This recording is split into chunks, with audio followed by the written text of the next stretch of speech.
Yes. Mr. Jobs, you're a bright and influential man. Here it comes. It's sad and clear that on several counts you've discussed, you don't know what you're talking about. I would like, for example, for you to express in clear terms how, say, Java, in any of its incarnations, addresses the ideas embodied in OpenDoc. And when you're finished with that, perhaps you could tell us what you personally have been doing for the last 7 years.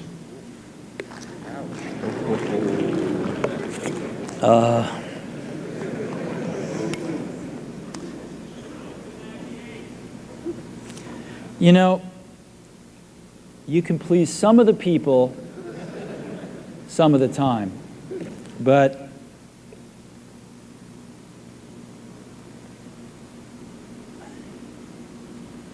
one of the hardest things when you're trying to affect change is that people like this gentleman are right in some areas. I'm sure that there are some things OpenDoc does, probably even more that I'm not familiar with, that nothing else out there does. And I'm sure that you can make some demos, maybe a small commercial app that demonstrates those things. The hardest thing is, how does that fit in to a cohesive, larger vision that's going to allow you to sell $8 billion, $10 billion of product a year? And one of the things I've always found is that you've got to start with the customer experience and work backwards to the technology. You can't start with the technology and try to figure out where you're going to try to sell it. And I've made this mistake probably more than anybody else in this room. And I've got the scar tissue to prove it. And I know that it's the case. And as we have tried to come up with a strategy and a vision for Apple, it started with what incredible benefits can we give to the customer? Where can we take the customer? Not starting with, let's sit down with the engineers and figure out what awesome technology we have, and then how are we going to market that. And I think that's the right path to take. I remember with the laser writer,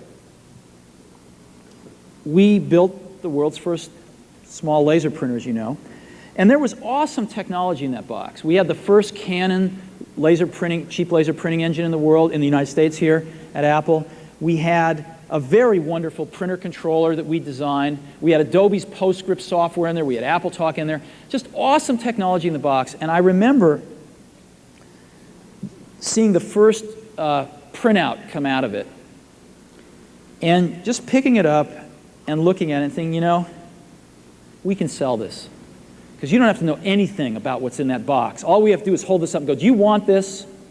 And if you can remember back to 1984, before laser printers, it was pretty startling to see that. People went, whoa, yes. And that's where Apple's got to get back to.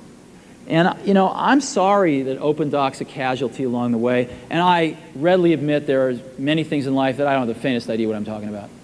So I apologize for that too. But there's a whole lot of people working super, super hard right now at Apple. You know, Avi, John, Garino, Fred. I mean, the whole team is working, burning the midnight oil, trying to, and people, you know, hundreds of people below them, to execute on some of these things, and they're doing their best. And I think that what we need to do, and some mistakes will be made, by the way. Some mistakes will be made along the way. That's good, because at least some decisions are being made along the way. And we'll find the mistakes, we'll fix them. And I think what we need to do is support that team going through this very important stage as they work their butts off. They're all getting calls, being offered 3 times as much money to go do this, do that, the valley's hot, and none of them are leaving. And I think we need to support them and see them through this and write some damn good applications to support Apple out in the market. That's my own point of view. Mistakes will be made. Some people will be pissed off. Some people will not know what they're talking about. But I think it is so much better than where things were not very long ago. And I think we're going to get there.